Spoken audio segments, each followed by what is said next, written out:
अस्सलाम वालेकुम, hello everyone. जैसे कि आप लोग जानते हैं कि अल्फ़ाबेट यानी फ़र्स्ट लेवल आप लोगों के लिए कितना ज़रूरी है। प्रैक्टिस राइटिंग द लेटर अलिफ in smooth calligraphy, follow the stroke direction and keep within guideline.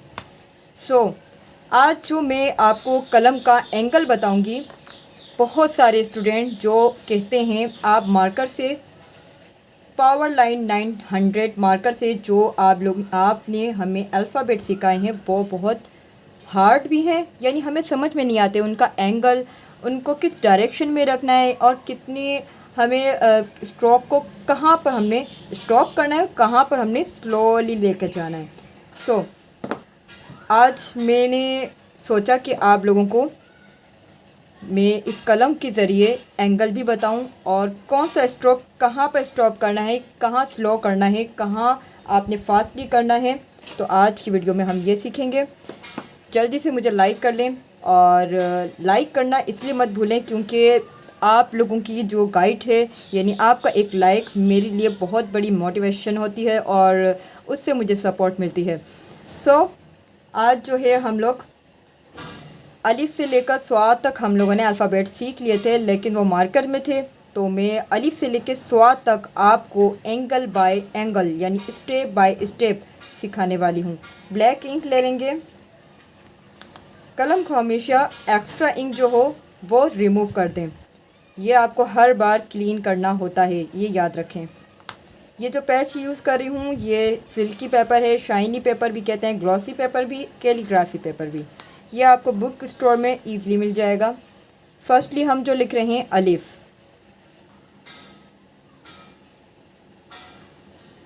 हमारा जो एंगल है, आपने स्ट्रोक को यानी अपने जो कलम है उसको बिल्कुल स्ट्रेट रखना है इस एंगल पे। ये आपका एंगल है, स्ट्रेट नहीं है, ये थोड़ा आपने तिरछा रखना है, ठीक है। तो ये इस एंगल पे आपने 75 एंगल पे रख कर स्ट्रेटली लेकर नीचे जाना है।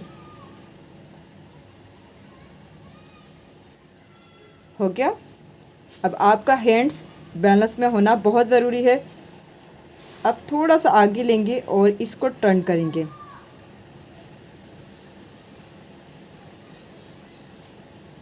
ख्याल रहे आपका जो ताज है वो ज़्यादा खड़ा हुआ ना हो, उसको कम से कम आप 25 यानी एंगल पे आपने उसको टर्न कर देना है।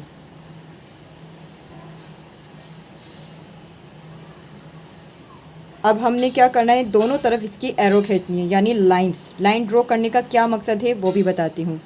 स्केल ले लें, दोनों तरफ लाइन ड्रॉ करें मार्कर से या फिर किसी पेंसिल से।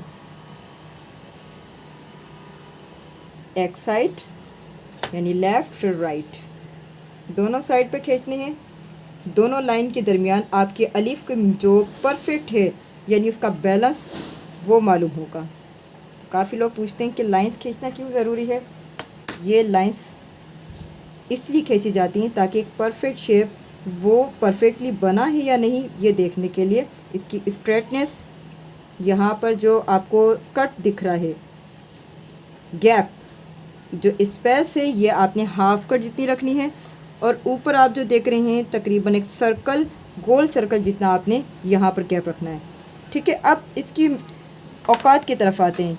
ये कितने औकात हमने इसमें लगाए हैं अलिफ में, यानी एक अलिफ कितनी औकात के जितने बराबर होता है।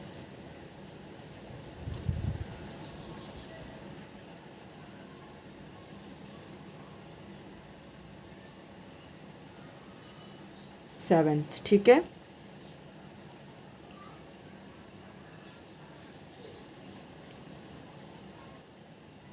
सेवन नुक्ता, 7 नुक्ता, ठीक है। यहाँ पर हाफ कट, ताज मिनिमम आपका जो लेंथ है एक और हाफ कट जितना। ये हो गया अलिफ, ठीक है। अब आते हैं बे की तरफ। अब हमने जो बा पहले बनाया था वो हमने मार्कर से बनाया था। अब हम एंगल चेक करते हैं। आपने एंगल कौन सा रखना है? फर्स्टली आपने एंगल को थोड़ा तिरछा रखना है।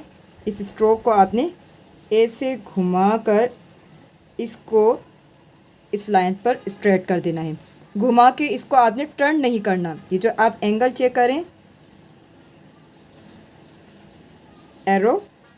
एरो से मालूम होगा आपको कि ये एंगल कितनी 75% आपने इस स्ट्रोक को घुमाते हुए राउंड देते हुए यहाँ सीधा स्ट्रेट कर लेना है। अब सेकंड स्टेप क्या है, इसी पे आपने रखना है।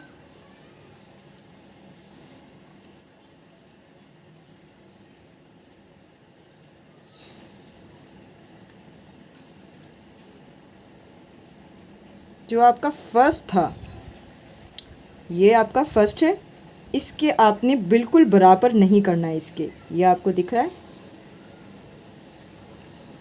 ये हमेशा सेकंड जो है आपका वो नीचे होता है थोड़ा, दोनों एक ही बैलेंस में नहीं होते। अब ये कितने लंबाई है ये चेक कर लेते हैं।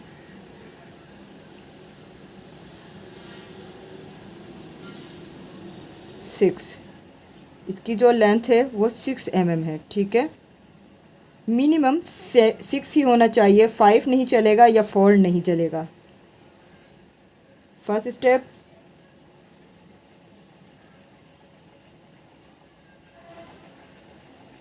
टू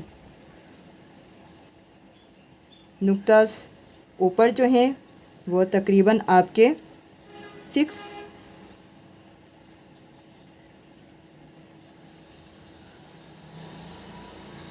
नुक्तास नीचे गैप मिनिमम कितनी होनी चाहिए, यानी बे एक स्ट्रेट नहीं होता। जैसे कि हमने अलीफ के साइड पे लाइंस ड्रॉ की, ये मालूम करने के लिए क्या हमारा जो अलीफ है वो स्ट्रेट है, तो आप देख सकते हैं एक यानी हाफ कट जितना इसमें गैप है, तो अलीफ हमारा एकदम स्ट्रेटली नहीं है। उसी तरह हमारा जो बा है वो भी बिल्कुल परफेक्टली स्ट्रेट नहीं होता। अरबी कैलीग्राफी का बा बिल्कुल स्ट्रेट नहीं होता, उर्दू में होता है। अब आते हैं हा की तरफ। जितने भी अल्फ़ाबेट जो मैंने मार्कर से सिखाए थे, दोबारा से एक बार फिर मैं आपको इसलिए बता रही हूँ ताकि जिनकी भी कन्फ्यूज़न है कि वो सीख नहीं सके सही से, तो मैं चाहती हूँ आप बेहतर से बेहतर तरीके से सीखें। ये आपका फर्स्ट स्टेप है, आपने एक ब्लॉक सा बनाना है, फिर ये थोड़ा तिरछा और फिर आपने एक लाइंस लेके जानी है। अब ये लाइन कितनी होनी चाहिए, हमें तो है अंदाज़ा कि हमें कितनी बनानी है। क्या आपका अंदाज़ा है? नहीं, तो आपने 5 नुक्ते लगा लेने हैं ताकि आपका अंदाज़ा भी हो जाए। फिर आपको जो है ये नुक्ते लगाने की ज़रूरत नहीं पड़ेगी। इस एंगल में जाकर आपने स्ट्रोक को ऐसे स्लोली ले जाकर यहाँ पर स्ट्रेट रखना है, ठीक है। इसको डायरेक्टली नहीं घुमाना है, जल्दबाजी करेंगे आपसे नहीं बनेगा, ठीक है। जो भी न्यू है स्टूडेंट्स हैं वो बहुत जल्दबाजी करते हैं, तो फिर वो बोलते हैं कि ये तो हमसे बन नहीं रहा। तो ये हा में काफ़ी प्रॉब्लम है, काफ़ी स्टूडेंट्स को हा अभी तक नहीं आया। इसमें एक हा होता है जो स्ट्रेटली होता है, एक जो राउंड होता है।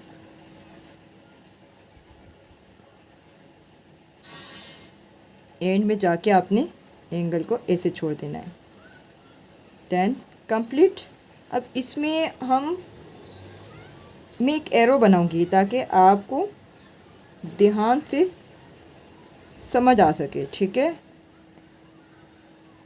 परफेक्टली तरीके से समझाने की कोशिश करती हूँ कि जो गैप है ना, यहाँ पर गैप आपका कम आएगा इधर, ठीक है ना, एक नुक्ते के बराबर नहीं आएगा। बट ये जो नीचे वाला है ना, यहाँ मिनिमम 1 नुक्ता यानी एक औकात जितना गैप लाजमी होना ज़रूरी है। और इस जगह पर यहाँ पर भी एक औकात जितनी आपने गैप रखनी है, ठीक। जब आप इसको टर्न करेंगे तो आपको अपने स्ट्रोक को चेक करना है कि आप कहीं इधर से टर्न करते हुए ज़्यादा लंबा तो नहीं कर रहे, यानी टाइल शेप तो नहीं कर रहे। इसका जो शेप है ना वो टाइल नहीं है, ठीक है ना। तो इसकी जो यहाँ से लेंथ है वो भी नाप लेते हैं, यानी इसकी कंप्लीट मेजरमेंट आपको बता दूं ताकि आपके लिए इजी रहे। यहाँ से 5 है, 5 5 1 1। यहाँ कितने थे? 6 औकात थे और हमारे यहाँ पर हैं 5 नुक्ता, ठीक है, 5 नुक्ता 6 एंड 7। एक परफेक्ट शेप की मेजरमेंट करना बहुत ज़रूरी है। अब चलते हैं दाल की तरफ। दाल में काफ़ी अक्सर लोग बोलते हैं क्या उसकी जो फर्स्ट स्टेप होता है वो स्ट्रेट होता है? नहीं, ये देखें मैंने कहाँ से लिया है, एंगल देखें। इस चीज़ को आपने इस एंगल को लाकर सीधा रखना है, इसको टर्न नहीं करना है। कैसे नहीं करना? नीचे से घुमाना नहीं है, तो ये राउंड सा नहीं होना चाहिए।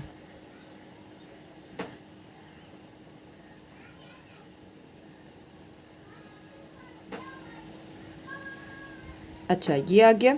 अब इसी बारीक लाइन के ऊपर आपने हैंड्स रखते हुए ऐसे स्ट्रोक को स्लोली ले जाकर ऊपर की तरफ कर लेना है। अब इसको कितना ऊपर करना है आपके अंदाजे में होना चाहिए। इसका और इसका जो बैलेंस है ना, इतना होना चाहिए कि इसके और इसके बैलेंस में डिफरेंस ना हो, ठीक है ना। तो क्योंकि ये दोनों तकरीबन एक ही बैलेंस में होते हैं, ये याद रखें। अब क्या है, इसमें गैप कितनी है?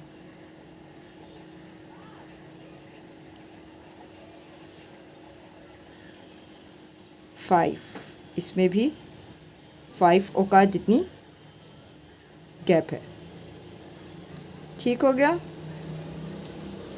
नीचे कितनी है? 2।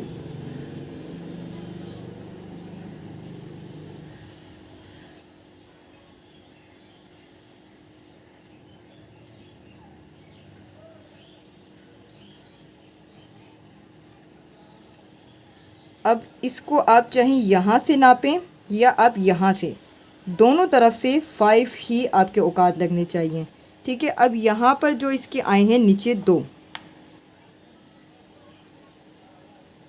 तो ये जो इसकी जो जहाँ से मैंने टर्न किया है, यानी जितनी गैप रखनी है वो 2 नुक्ते जितनी है।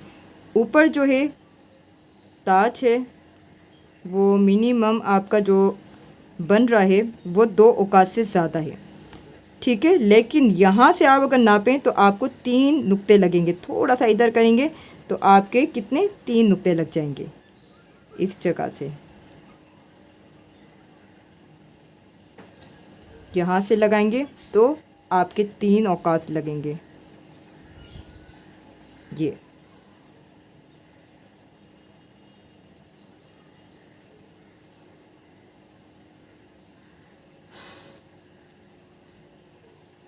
अब इसकी लेंथ आपको मालूम करनी है कि मेरा जो दाल है वो कितना लंबा होना चाहिए, तो ये आपको मालूम होना बहुत ज़रूरी है।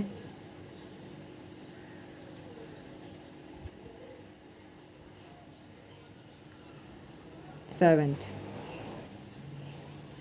6 भी रख सकते हैं, बट एक परफेक्ट साइज़ वो 7 है।